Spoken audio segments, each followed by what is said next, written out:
1 second, sorry for the interruption. ఒక video play అవుతుంది exclusive RTV screen పై మీరు చూస్తున్నారు. సో కమేని బంకర్ లో ఉన్నప్పుడు ఆ బ్లాస్ట్ కి సంబంధించిన వీడియో. సో కమేని బంకర్ లో ఉన్న సమయంలో కమేని ఆయన ఎక్కడైతే బంకర్ లో దాక్కున్నాడో అక్కడే బ్లాస్ట్ జరిగింది. ఇదే ఆయన బంకర్, చుట్టూ సెక్యూరిటీ పర్సనల్స్ ఉన్నారు. సో ఆయన రక్షణ సిబ్బంది అక్కడ ఆయనని కాపాడడానికి ఎప్పటికప్పుడు బయట ఆ పరిస్థితి అంచనా వేయడానికి ఒక టీం, ఒక పెద్ద ఎత్తున బంకర్ అక్కడ ఉంది. ఆ బంకర్ పైన దాడి జరిగిన సమయంలో ఎక్స్క్లూజివ్ విజువల్స్ మనం చూస్తున్నాం. ఒకసారి పీసర్ ఆ సౌండ్ ప్లే చేయండి.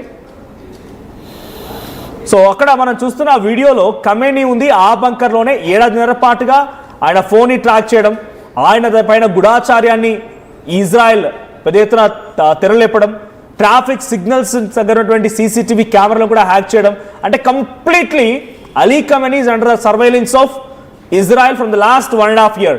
7.5 కాలం నుంచి కంప్లీట్గా అలీ కమేని ఆయన ఇజ్రాయెల్ కనుసైగలో ఉన్నారు. ఇజ్రాయెల్ అమెరికా ఆడినటువంటి ఆటలో ఉన్నారు.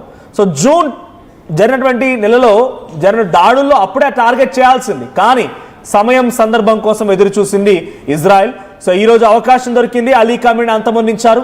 సో ఇప్పుడు అలీ కమేని తర్వాత ఆ స్థానంలో ఉన్నటువంటి సుప్రీం లీడర్ అల్ రజా రఫీని కూడా టార్గెట్ చేసినట్టుగా చెప్తున్నారు. బట్ ఇట్స్ నాట్ ఎగ్జాక్ట్లీ ఏం జరిగిందని తెలియదు. ఇంకా విల్ కంటిన్యూ విత్ విష్ణు గారు. విష్ణు గారు, ఈ స్థాయిలో లాస్ వస్తోంది, దీని ఇంపాక్ట్ ఇంకా ఎండి వరకు ఉండే అవకాశం ఉంది, ఎలా పెరగవచ్చు ఇంకా?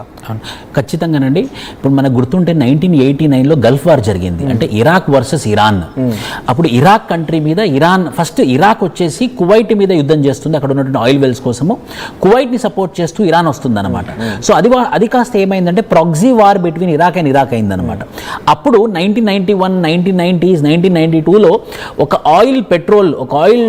లీటర్ పెట్రోల్, ఒక లీటర్ డీజిల్ నియర్లీ 300-400 రూపాయల దాకా వెళ్ళింది 1991. మన చరిత్ర చరిత్రలో జరిగింది అనమాట 1991లో. ఇప్పుడు అలాంటి సిచ్యువేషన్ మళ్ళీ మనం చూడబోతున్నాము.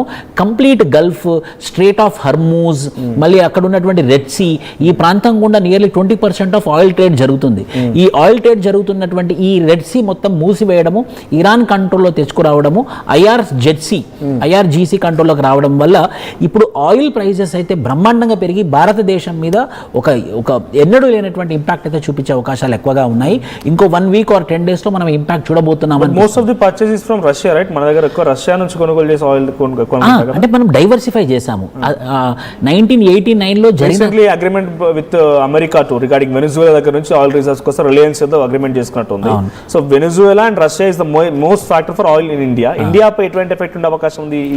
ఖచ్చితంగా. అంటే మనకి ఇరాన్ నుంచి రావడం కాదు, ఆ గల్ఫ్ నుంచి రావడం. వెనిజువేలా నుంచి వచ్చేది కూడా మెడిటేరియన్ సీ నుండి, గల్ఫ్ నుండే వస్తుంది కదా. కంట్రోల్ చేయగలుగుతుంది ఇరాన్, అక్కడ వరకు చేస్తుంది, కంట్రోల్ చేస్తుంది.